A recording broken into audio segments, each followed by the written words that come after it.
यानी हिंदी के एक नए एपिसोड में आपका स्वागत है। दोस्तों, भारत की वायु शक्ति को लेकर एक बहुत बड़ी खबर सामने आई है। रक्षा मंत्री राजनाथ सिंह जी और भारतीय वायुसेना प्रमुख air chief marshal chief of air staff AP Singh sir के बीच में एक अहम बैठक हुई है और इस बैठक में भारत के भविष्य के 5वीं पीढ़ी के लड़ाकू विमान पर चर्चा हुई है। सबसे दिलचस्प बात यह है कि इस चर्चा में रूस के सबसे अत्याधुनिक स्टेल्थ फाइटर SU-57 का नाम सामने आया है। तो क्या भारत वास्तव में रूस से SU-57 खरीदने जा रहा है? क्या रशियन राष्ट्रपति व्लादिमीर पुतिन का वो बयान ऐसे ही नहीं आया था? उसके पीछे का एक गंभीर मतलब था। और क्या भारतीय वायुसेना को तत्काल 5th जनरेशन फाइटर विमान चाहिए? और अगर भारत SU-57 खरीदता है तो एडवांस मीडियम कॉम्बैट एयरक्राफ्ट परियोजना में इसका क्या असर होगा? आज के इस वीडियो में हम इन्हीं सभी सवालों को विस्तार से समझेंगे। हम जानेंगे इस मीटिंग का मतलब क्या है और क्यों ये मीटिंग काफी अहम मानी जा रही है। आइए शुरू करते हैं। सबसे पहले समझते हैं कि ये आखिर भारत को 5th जनरेशन फाइटर एयरक्राफ्ट की जरूरत महसूस क्यों हो रही है। देखिए, आज भारतीय वायुसेना के पास 31 से 32 स्क्वाड्रन है, जबकि सैंक्शन जो हमारी स्क्वाड्रन रिक्वायरमेंट है वो 42 की है। दूसरी तरफ चीन बहुत तेजी से अपनी वायु शक्ति को बढ़ा रहा है। चीन के पास पहले से J-20 स्टेल्थ फाइटर सेवा में मौजूद हैं और अब वो J-35 जैसे नए स्टेल्थ फाइटर को विकसित कर रहा है। पाकिस्तान भी भविष्य में चीन से J-35 को प्राप्त कर सकता है। ऐसे माहौल में भारतीय वायुसेना के सामने ये चुनौती है कि अगले 10 से 15 वर्षों तक वो अपनी तकनीकी बढ़त को कैसे बनाए रखे, और ये समस्या कोई छोटी समस्या नहीं है। रिपोर्ट्स के मुताबिक रक्षा मंत्री राजनाथ सिंह जी और air chief marshal AP Singh sir के बीच में हुई एक अहम बैठक में भारत के भविष्य के फाइटर रोड मैप पर चर्चा हुई है। इस दौरान दो मुख्य मुद्दों पर विचार किया गया। पहला मुद्दा यह था कि भारतीय वायुसेना की तत्काल जरूरतों को कैसे पूरा किया जाए, और दूसरा मुद्दा यह था कि भारत के स्वदेशी 5वीं पीढ़ी के लड़ाकू विमान एडवांस मीडियम कॉम्बैट एयरक्राफ्ट को कैसे तेजी से आगे बढ़ाया जाए। यानी सरकार और वायुसेना दोनों ये सुनिश्चित करना चाहते हैं कि तत्काल जरूरतें भी पूरी हो जाएं और भविष्य में आत्मनिर्भरता भी बनी रहे। तो SU-57 फैलन चर्चा में आया क्यों? देखिए, अब आप बात करते हैं उस विमान की जिसकी चर्चा सबसे ज्यादा हुई है। वो है रूस का SU-57 फैलन। SU-57 रूस का पहला 5th जनरेशन स्टेल्थ फाइटर है। इस विमान को विशेष रूप से स्टेल्थ कैपेबिलिटी, लंबी दूरी, सुपर क्रूज क्षमता और अत्याधुनिक सेंसर फ्यूजन तकनीक के लिए विकसित किया गया है। रूस पिछले कई वर्षों से भारत को SU-57 खरीदने का प्रस्ताव दे रहा है और हाल ही में रशियन राष्ट्रपति व्लादिमीर पुतिन ने खुद आके सामने मीडिया में ये बयान दिया कि वो चाहते हैं कि भारत एक बार फिर से इस प्रोग्राम को ज्वाइन करे। लेकिन इस बार स्थिति थोड़ी अलग दिखाई पड़ी, क्योंकि भारतीय वायुसेना के सामने तत्काल 5वीं पीढ़ी की क्षमता हासिल करने का प्रश्न खड़ा है। अब रिपोर्ट्स के मुताबिक रूस केवल विमान बेचने की बात नहीं कर रहा है। कथित तौर पर रूस भारत को तकनीकी हस्तांतरण, जिसको हम टेक्नोलॉजी ट्रांसफर भी कहते हैं, उसकी पेशकश कर रहा है। इसका मतलब है कि भारत को सिर्फ तैयार विमान नहीं मिलेंगे, बल्कि कुछ तकनीकी ज्ञान और उत्पादन क्षमता भी मिल सकती है। रूस स्थानीय उत्पादन और भारतीय उद्योगों की भागीदारी बढ़ाने के लिए भी तैयार दिखाई दे रहा है, और अगर ऐसा होता है तो भारत के एरोस्पेस सेक्टर को काफी फायदा मिल सकता है। लेकिन यहाँ पर महत्वपूर्ण बात सबसे ये है कि भारत पूरी तरीके से विदेशी विमानों पर डिपेंडेंट नहीं होना चाहता।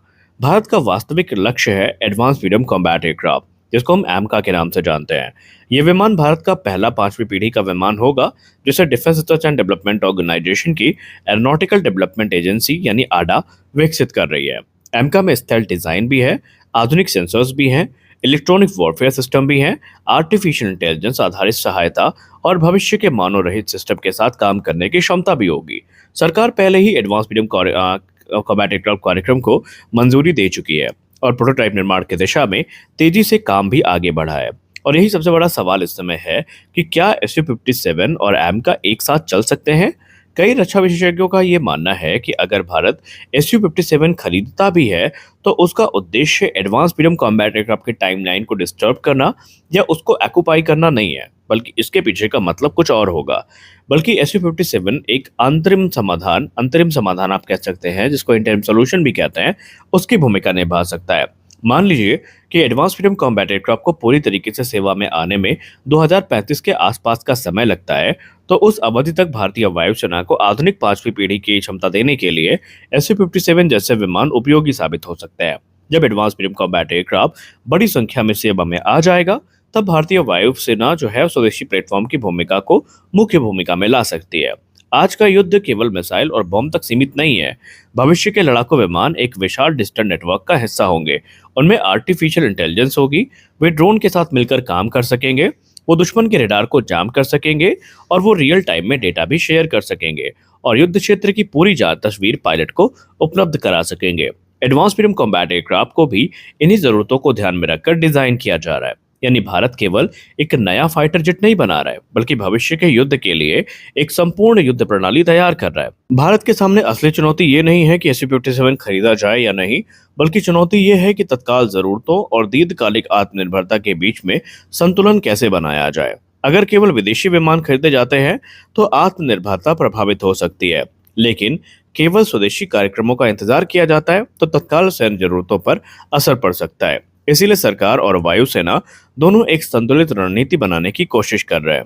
कुल मिलाकर रक्षा मंत्री राजनाथ सिंह जी और air chief marshal AP Singh sir के बीच में हुई ये महत्वपूर्ण बैठक भविष्य की वायु शक्ति के लिए काफी महत्वपूर्ण मानी जा रही है।